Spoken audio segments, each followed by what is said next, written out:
नमस्कार, मैं हूं अजय सिंह। आप देख रहे हैं प्राइम इंडिया न्यूज। आइए शुरू करते हैं खबरों का सिलसिला। प्रधानमंत्री डॉक्टर मनमोहन सिंह ने बढ़ती हुई महंगाई पर चिंता जताई।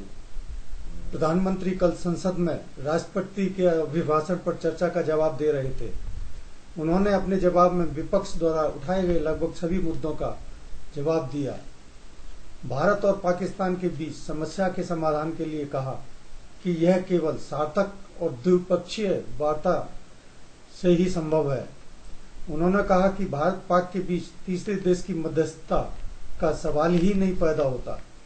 महंगाई के मुद्दे पर जवाब देते हुए कहा, भारत ने विश्व मंदी का अच्छे ढंग से सामना किया है।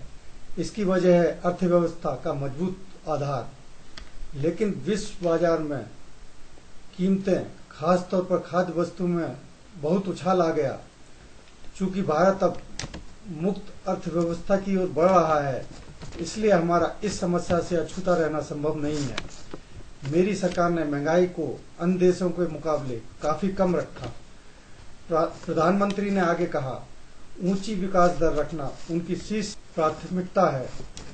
2 अंकों में विकास दर हासिल करना उनकी प्राथमिकता होगी।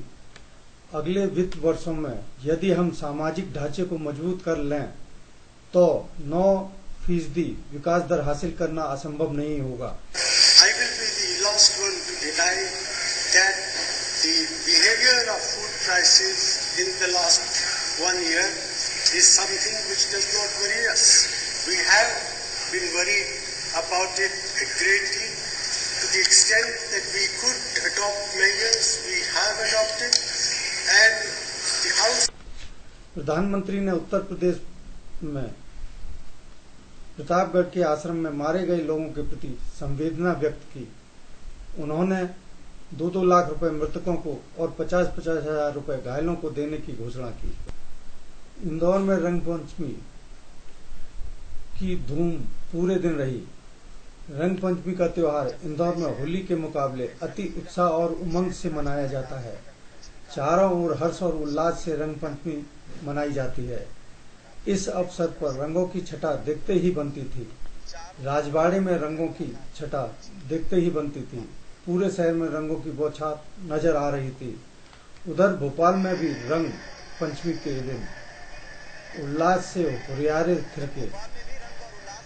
रंगों से तरबतर रंग बिरंगे झंडे लेकर हुरियारे हनुमानगंज से निकले और उनका जुलूस विभिन्न मार्गों में होता हुआ हनुमानगंज पर ही समाप्त हुआ। मंदसौर में भी रंगों का त्योहार रंग पंचमी धूमधाम से मनाया गया। रंगों की टोली समरसता मंच ने निकाली। सभी टोलियों रंगों से सरोबार थी।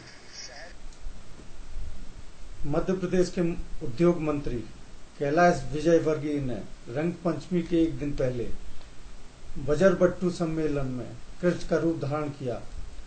बजरबट्टू सम्मेलन में लोगों द्वारा भिन्न भिन्न वेशभूषा धारण करते हैं। तो इस अवसर पर मंत्री कैलाश विजयवर्गीय आ गए कृष्ण भगवान का रूप धारण करके और दे डाला अपने अंदाज में गीता का उपदेश।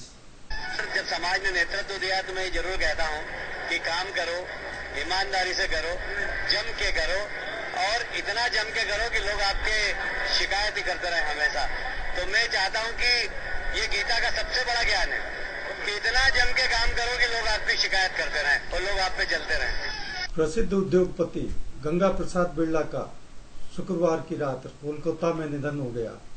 वे 88 साल के थे। वे ब्रजमोहन बिरला के पुत्र थे। ब्रजमोहन बिरला बिरला समूह के संस्थापक घनश्याम दास बिरला के भाई थे। उनका अंतिम संस्कार शनिवार को कोलकाता में किया जाएगा। उनके परिवार में एक पुत्र व एक पुत्री हैं। जीपीसी के बिरला समूह की स्थापना ब्रजमोहन बिरला ने की थी। इस ग्रुप ने General Electrical, General Motors, Caterpillar, Mitsubishi, Isuzu motor, NTT समेत कई बड़ी कंपनियों के साथ संयुक्त उद्यम के रूप में काम किया है। यह उद्योग समूह ऑटोमोबाइल, बियरिंग, अर्थमूवर्स, पावर ट्रांसमिशन, भारी machinery, IT paper, cement, building products, electric fans, वनस्पति तेल, डिटर्जेंट सॉप, यादी के कारोबार में संलग्न है। सेमीफाइनल की दौड़ से लगभग बाहर हो चुकी भारतीय हॉकी टीम वर्ल्ड कप में शनिवार को इंग्लैंड से 2-2 हाथ करेगी। मेजबान टीम ग्रुप बी के इस मुकाबले को जीतकर जहां टूर्नामेंट में 5वें स्थान पर आने की अपनी उम्मीदों को जीवित रखना चाहेगी, वहीं इंग्लैंड अपने विजय रथ को आगे बढ़ाना चाहेगा। इंग्लिश टीम अपने तीनों मैच जीतकर 9 अंकों के साथ ग्रुप में शीर्ष पर है। भारत अब तक अपने तीनों मैचों में सिर्फ 1 मैच जीत सका है और ग्रुप में उसके सिर्फ 3 अंक हैं। ऐसे में यदि 5वें स्थान के लिए अपनी दावेदारी बनाए रखनी है तो न सिर्फ इंग्लैंड बल्कि उसके बाद दक्षिण अफ्रीका को भी हराना होगा। यानी भारत अब खिताब के लिए नहीं बल्कि सम्मान के लिए खेलेगा। खबरों में बस इतना ही। आप देखते रहिए प्राइम इंडिया न्यूज। नमस्कार।